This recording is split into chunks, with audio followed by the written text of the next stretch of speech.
No limit gaming. What's up YouTube, Team709 here on the No Limit YouTube channel for a deck profile for you guys. Robbie asked me to do this instead of my Deck Doctor segment this week. For those of you who don't know me very well, I'm sure that's pretty much everyone, I don't just dabble in competitive stuff. I like to play unorthodox type of decks as well, whether it be a weird archetype or just like a whole bunch of cards that just, how do I put this? They catch my interest in the way that they work together, and like sometimes I like to try out new ideas, stuff like that. And goblins are an archetype type of, well, they're kind of like an archetype, and they've always been kind of fun to play. So I ended up building it recently and playing it for fun, and I showed it to Robbie, and he decided that he wanted to play it on Dev Pro. And the first thing he played against, believe it or not, was Hat, and he happened to open up well enough to actually win that game. It's a real surprise, right? There's also the fact that he already uploaded a game of not this exact build, but it's almost the exact same build on his channel. He played this deck against Madolches. He has it uploaded. I'll leave a link to that in the description for you guys, so you guys can check that out. So, I mean, it's meant to be a fun deck. This is obviously not meant to be competitive, but it's meant to be a more playable version of a fun deck that has been around for quite some time. So, he wanted me to cover it, so I'm going to. So, quick note before we get into this, if you guys have a deck that you want fixed, be sure to message it into the No Limit YouTube channel. I was going to do one this week, but he asked me to do this, so it's going to be pushed until next week. So this gives you guys more time to send in decks that you may want fixed. So just kind of wanted to make a quick note about that. So let's just get into this real quick. I'll try to keep my explanations on card choices as brief as possible. So starting off with monsters, we have one Beast King Barbaros. Anything that plays Skill Drain can easily play Barbaros for the most part. Obviously, E-Dragons don't really do that, at least not to my knowledge, but it's something that they could do if they really wanted to. Having a 3K beat stick or just a 1900 monster that you can just normal summon for free is always kind of nice.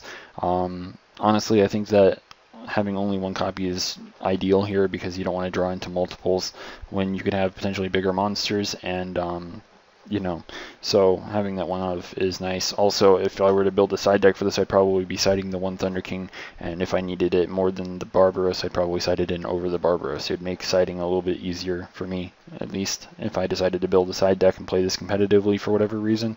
But yeah. So continuing on, we have 3 Toon Goblin Attack Force and 3 of the original Goblin Attack Force. Toon Goblin Attack Force and Goblin Attack Force are both warrior monsters, which is relevant once we get to the spells, of course. You want to actually get into your Toon Goblin Attack Force really early because of the drawback that it cannot attack the turn it's summoned. So, I mean, that's kind of a thing. But at the same time, it's also searchable and something you can use for blade armor and other things in your extra deck as well, of course. But yeah, it's the one that you really want to kind of summon turn 1 if you can. Just kind of wanted to make a note about that as well. And of course, like every other Goblin card, they all switch to defense position or at the end of the battle phase when they attack. So if you attack with it, it goes to defense, and it can't be changed until the end of your next turn. So you know, on your third turn or it goes that turn, the turn after, and then the turn after that, then you'll be able to do it. So you know, kind of keep that in mind. It's basically what all of these monsters do, at least in that regard. Indomitable Fighter Lele, he's not exactly a goblin, but he has the same stats as a lot of the goblins. He's 2300 0, and he has the same effect. If he attacks, he's changed defense position at the end of the battle phase, and it cannot be changed until the end of your next turn, except with a card effect, of course. Continuing on, we have 3 Goblin Elite Attack Force and 3 Giant Orcs. Goblin Elite Attack Force is a 200 attack, 1500 defense, and it has the same effect as Lele and all these other ones. Or at the end of the battle phase that it attacks, it goes to defense position and cannot be changed except for by a card effect. The good thing about Elite Attack Forces is it has at least some defense, so it can actually hold off some monsters. The only notable ones that you can really think of off the top of your head right now are something like some of the Atlantean monsters or Ice Hand, stuff like that. But like, it's obviously still too weak. But the fact that it still has 1500 defense makes it still capable of, holding something off, possibly. And then, of course, Giant Orc's basically the same thing as Lele and all the others. It's just 100 attack points less. So, I mean, there's that. So spells we have to reinforce in the army. This is where the whole warrior thing comes to play. These 6 are all warriors, so you have 2 cards to search them out. You'll notice we're also playing a kind of maybe average, maybe lower monster count here. You want to be able to get into a monster, so having the double rota also kind of helps with that. Don't really know if I need to explain anything else for that. Upstart Goblin, this is a 50-50 card. There are 2 50-50 cards in this entire main deck. This being one of them. It's either Upstart Goblin or Supply Squad. A lot of them, okay, not a lot of them, all of them except for Barbara switch to defense position after they attack, assuming you don't have some of the trap cards that we'll get to whenever we get to them. If you don't have them face up, then they will go to defense, making them very vulnerable to being attacked or being destroyed by card effect at any moment, because that's always a thing. But Supply Squad's a slower version of Upstart in the sense that Upstart allows you to get into key cards like the Skill Drain and whatever else. So I mean, I honestly prefer the Upstart, but Supply Squad's also very interesting. You could also play them side by side if you wanted to in your own version of the deck, but room's kind of tight, and I felt like building this in a rather weird or different way. So Upstart's a thing at 3. Pot of Duality allows you to filter through your deck, get you key cards again like Skill Drain or maybe a monster if you find yourself not opening one. It's just overall just generally good card to have. Again, just getting to those key cards that you may need at that one moment, it's a thing. This is the other 50-50 card. It's between Dress or Forbidden Lance. They both allow you to kind of protect yourself, like your monsters or whatever, from things like the hands. Fire Hand can get under Skill Drain and still blow up your monsters, so it can kind of protect from that. Not to mention there are things like Bottomless and several other cards. I mean, Mirror Force went to 3. I'm sure there's going to be some people still playing Mirror Force. I think Robbie played against a couple people with this deck, and they were actually playing Mirror Force. And I think he had Dress for one of the monsters that he wanted to protect, so I mean it was useful. Of course, Lance kind of protects from things like Mirror Force as well, but I mean, like, it's 50-50 preference. So far I'm still kind of testing between the two, so feel free to switch them out if you decide to play this deck for yourself. But it's still one of the options in this deck. The last spell being Dimensional Fissure. Again, it's good against hands. It's good against things like Sylvans.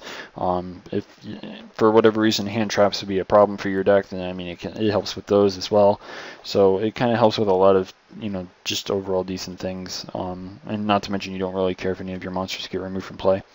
So yeah. If you wanted to, you could also take this down a route where that plays things like DD, Survivor, stuff like that as well, because Survivor doesn't care about Skill Drain either.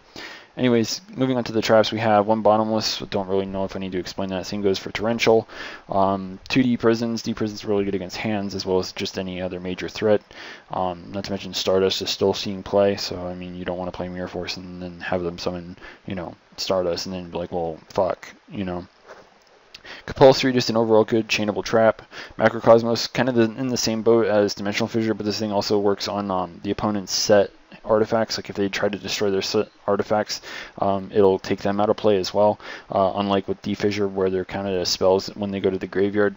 So having Macro kind of helps cover the artifact thing. They can't blow up their own from their spell and trap card zone on your turn or whatever and try and set them off. This trap needs some explanation, of course. Only some. Obviously, it's in here to kind of prevent your monsters from going to defense position, but there's also the fact that I don't think that a lot of people know about some of the other cool things that this thing can be used for. First one being you can set any of your monsters that you want, then have this thing set, and then when they attack you can flip it. Then when your monster gets flipped up to go into like damage step and whatever, it gets forced into attack position. It doesn't care how the card is on the field. It doesn't matter if it's being attacked or whatever. If it's face down and it gets attacked, it will be forced to attack position. So if they attack with something that's lower than 2200, you are going to have a bad time because you're just going to attack into a monster that's bigger than you and you're going to sustain damage. It's good, I guess, if you're attacking with a hand because then you'll be able to blow up something, but I mean, still, it can force monsters into attack position that you may not want in attack position, and this card's good for doing that on the opposing side as well. If you attack one of their face down monsters, you can flip it, or if it's already active, it will still force their monsters into attack position and allow you to run them over and do some damage at the same time. So it's kind of cool that you can do that. So yeah, there's that.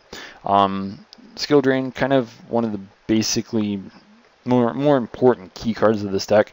Being able to shut down a lot of your opponent's effects while also being able to prevent your own monsters from going to defense position, or at the same time also making Barbarous a 3000 beat stick is always very nice. I don't know if I really need to explain it any further than that, of course. And then the last trap being Solemn Warning. Extra deck, Crazy Box, we play 2 copies. You're playing Skill Drains as a 3k beat stick under Skill Drain that you can attack with.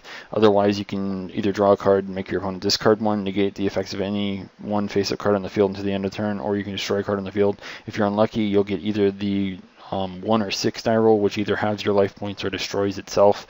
Gemini Pearl helps you just get over monsters. It's a decent beat stick to play, at least for Exceeds. 1 Utopia. Under Skill Drain, if you have no materials, it won't destroy itself. So if they attack and you have Skill Drain set and you have no materials, you can chain the Skill Drain to the attack declaration, and then they would potentially lose their monster, assuming that it's weaker, of course. Of course, despite the fact that we play Skill Drain, it's also good to have things that have effects, of course. Regna Zero is good against Dolce's, Fat, and a few other decks. I mean, if you happen to run into those Gravekeeper decks, those are also things. But I mean, like the more notable ones that come to the top of, come off the top of my head are things like Fat and, Dolce's. Blade Armor, you play Warriors, so it's good to have. Black Ship is good at countering hands, as well as things like Excitin or this. So there's that. We also played 2 copies of Silent Honor Arc, absorbing special summon monsters and being able to protect itself more than once, while also having 2100 attacks, also very nice. Don't really know if I need to explain it further than that. Same goes for Excite Knight, just being able to nuke a board if you happen to be behind. I mean, it's a thing. Mace Stroke is kind of similar in the regard to Black Ship. It allows you to put things like Excite Knight face down, or even Silent Honor Arc, making them easy enough to run over and force them to like detach for the Silent Honor to protect it, or just being able to attack over Excite Knight so they can't do it during your battle phase. Dweller is good for countering things like hands, Sylvan, stuff like that. E-Dragons as well. Just kind of a general general type of card that you want to play.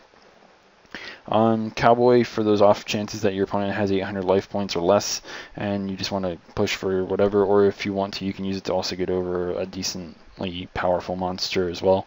And then we have 2 copies of number 52 Diamond Crab King. For anyone who doesn't know what it does, it requires any 2 level 4 monsters. You can detach a material to make its attack and defense switch, and that makes it a 3000 attack monster until the end of the turn. If it attacks, it is changed to the defense position at the end of the battle phase. If it is attacked while it has no materials, it's changed to attack position at the end of the damage step.